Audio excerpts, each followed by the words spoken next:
Bismillahirrahmanirrahim. Assalamualaikum warahmatullahi wabarakatuh. Alhamdulillahirrabbilalamin.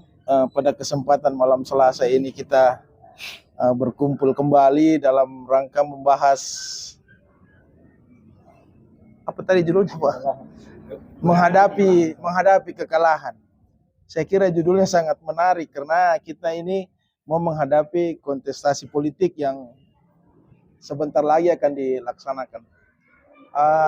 Terkait dengan ini, mungkin kalau tidak salah, saya cuma mau merefleksi terkait dengan surah Ali Imran ayat 39 sampai dengan 140 kalau tidak salah. Mohon maaf kalau salah. Bahwa kehidupan dunia ini adalah sebuah permainan, sebuah sandiwara. Hakikat sebuah permainan tentunya pasti ada yang menang, ada yang kalah. Jadi sebenarnya sudah dijelaskan di situ bahwa hidup ini adalah permainan.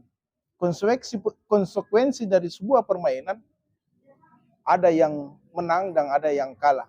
Nah, yang menjadi poin di sini di dalam permainan ini menang atau kalah itu adalah hal yang biasa. Yang perlu kita garis bawahi bagaimana menyikapi sebuah kemenangan dan sebuah kekalahan. Jadi ada peran sikap mental kita menghadapi kalau kita menang, kita harus bersyukur kepada Allah bahwa kita diberi sebuah kemenangan oleh yang memberi kemenangan tadi.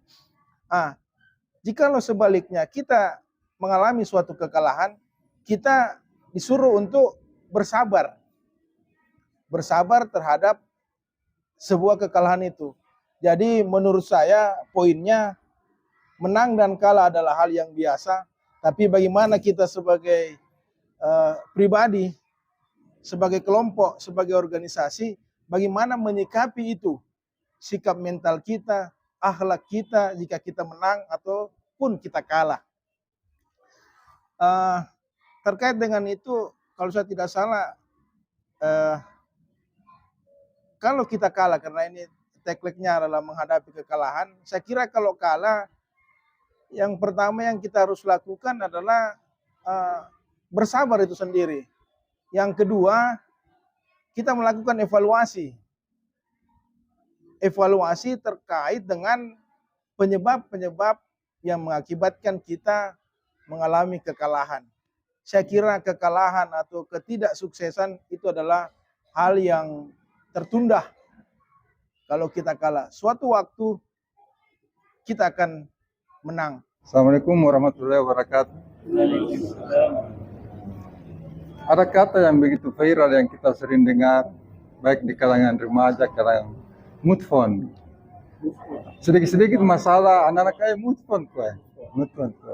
Artinya semangat apabila kita terpuruk, jadikan keterpurukan itu untuk bangkit kembali.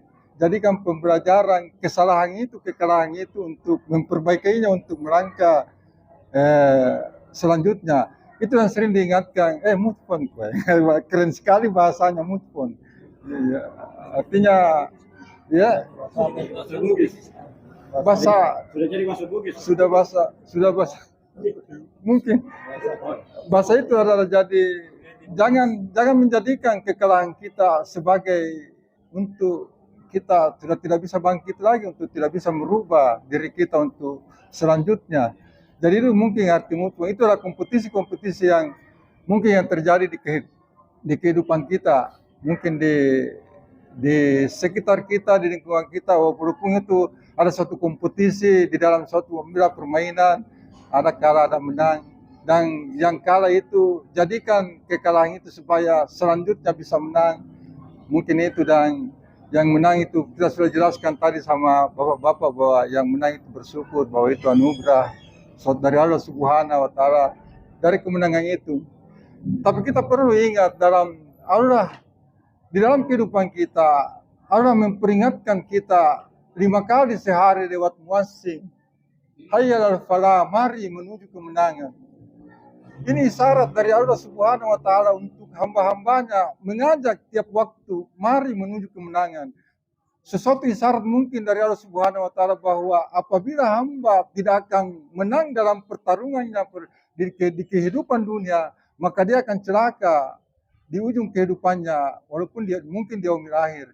Itulah mungkin peringatan-peringatan yang sering diperingatkan oleh Allah Subhanahu setelah kata hayal salah maka hayal falah, mari menuju kemenangan.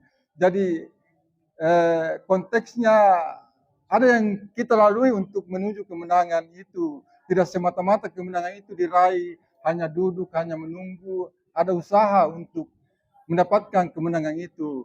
Mungkin itulah yang Allah berikan aturan-aturan untuk mencapai suatu kemenangan kehidupan kita untuk di yaumil akhir. Ada kebiasaan jelek ini bagi pihak tertentu kalau kalah. Di situ ada timbul saling menyalahkan, kurang mengintervensi diri. Padahal kalau kita menunjuk, satu jari ke depan, 3 jari menghadap ke kita. Jadi kekalahan itu perlu introspeksi dari diri kita. Jangan menyalahkan orang lain. Ada lagi dalam beberapa organisasi, di Indonesia ini umumnya itu, kalau kalah, maka dia akan membuat tandingan organisasi baru. Tidak mengakui ya, menjadi oposisi dan membentuk tandingan organisasi baru, sehingga ada beberapa organisasi menjadi berganda double. Nah, itu sikap-sikap yang tidak perlu ditiru, yang sangat buruk. Ada pula ketika kalah, maka dia akan merondong terus, mengganggu terus yang menang ini. Ya, mengganggu terus, berusaha untuk menggagalkannya. Nah, kalau kita orang beragama harusnya dikembalikan kepada Allah, bahwa gilirannya kita mendukung dia selama dia di jalan yang benar, dan kita menegurnya apabila salah tanpa memaksakan kehendak.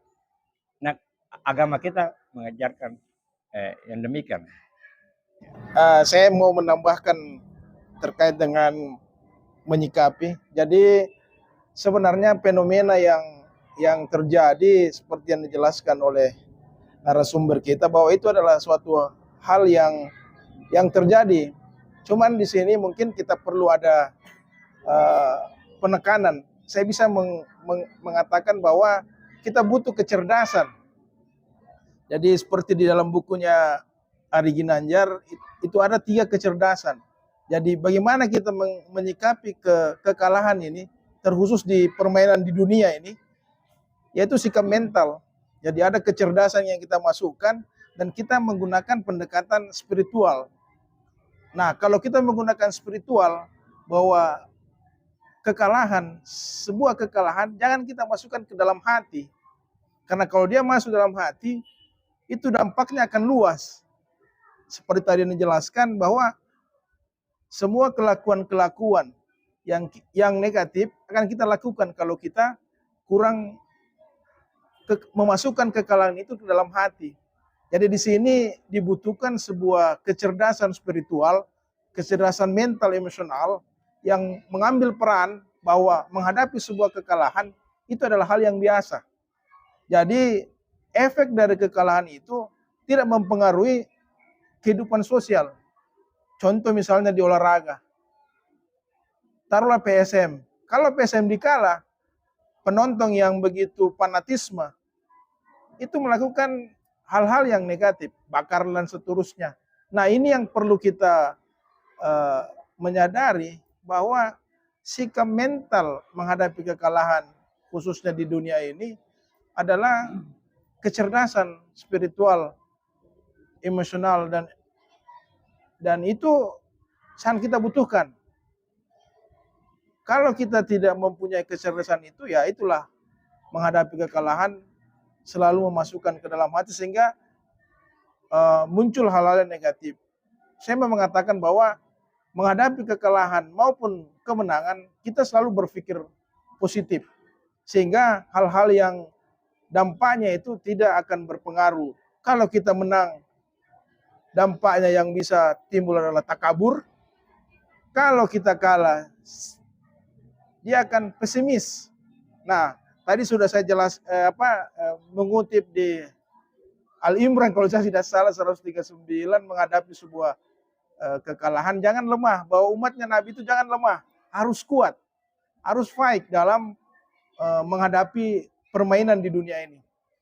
Saya tadi juga mau menambahkan bahwa kekalahan yang hakiki adalah kekalahan kehidupan di dunia, di mana kita tidak bisa mengontrol iman kita, mengontrol sikap dan tingkah laku kita, sehingga kita akan rugi di akhirat. Ujung-ujungnya kita masuk neraka. Itu adalah suatu kekalahan yang hakiki menurut saya. Kekalahan itu ada hikmahnya. Kadang-kadang kemenangan itu yang membawa celaka. Seperti ada yang bercita-cita, akhirnya dia mendapat kedudukan tinggi.